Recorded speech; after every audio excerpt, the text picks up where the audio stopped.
Nous avons fait le point de la mise en œuvre du PNDS au titre de l'année 2017. Donc ce sont les statistiques et les réalisations, les performances réalisées au titre de l'année 2017. Mais également, on regarde également depuis le début de la mise en œuvre du PNDS, quelles sont les performances qui ont été réalisées depuis 2016-2017, avec un focus sur l'année 2017. Donc, l'objectif central de ce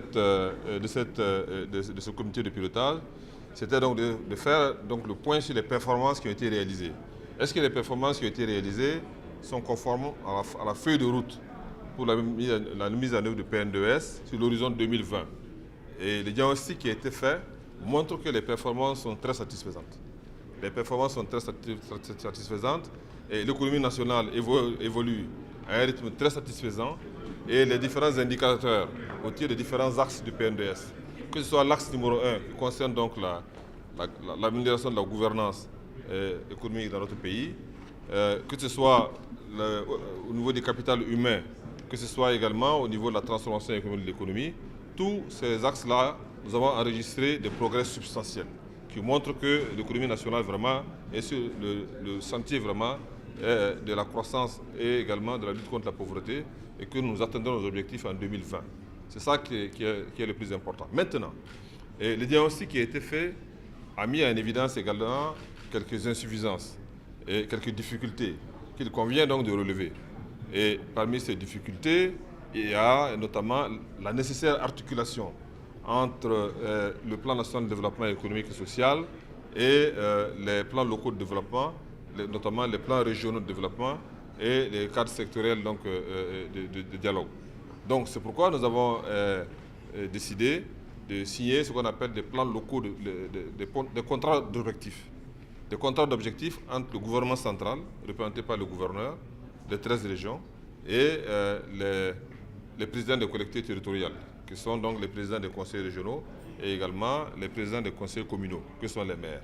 Alors ces contrats d'objectifs vont permettre aux collectivités territoriales, notamment donc les conseils régionaux, et puis également les conseils communaux, les communes, d'allier les plans de développement sur le PNDS. C'est vraiment un objectif central, pour ne pas que, au niveau donc de l'État central, le gouvernement se fixe des objectifs dans un sens, ceux du PNDS, et qu'au niveau donc des collectivités territoriales, notamment donc les conseils régionaux et les conseils communaux, on aille dans un autre sens opposé.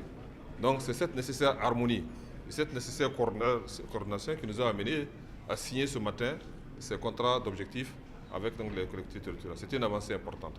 Il y a d'autres insuffisances que nous sommes en train de corriger au fur et à mesure avec nos partenaires techniques et financiers. Je voudrais dire aux jeunes burkinabés de garder confiance. Le développement d'un pays ne se fait pas de manière... ça ne se fait pas en un an, ça ne se fait pas en 2 ans. Le développement d'un pays, c'est un processus cumulatif. C'est-à-dire que l'augmentation du revenu, le développement, c'est quoi? C'est un processus au cours de plusieurs années, au cours desquels vraiment le revenu par tête d'habitant augmente de manière substantielle. Alors, quand nous sommes arrivés aux responsabilités, le taux de croissance du PIB qui mesure la richesse nationale était de 4%. C'était en 2015. En 2016, un an après, nous avons réalisé une croissance du PIB de 5,9%. Et en 2017, nous avons réalisé une performance donc de 6,7%. Nous ambitionnons de faire mieux cette année en 2018.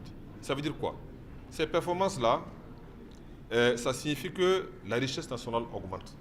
Si la richesse nationale augmente, ça veut dire également que quand on divise la richesse nationale par la population totale, ça veut dire que le revenu par tête d'habitant de Burkinabé augmente.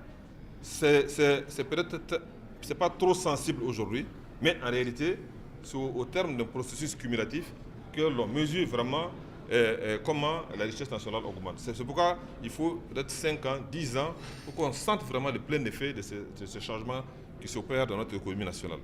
Alors, ceux qui disent que que l'argent ne circule pas, je voudrais indiquer simplement que l'argent circule maintenant dans les circuits normaux.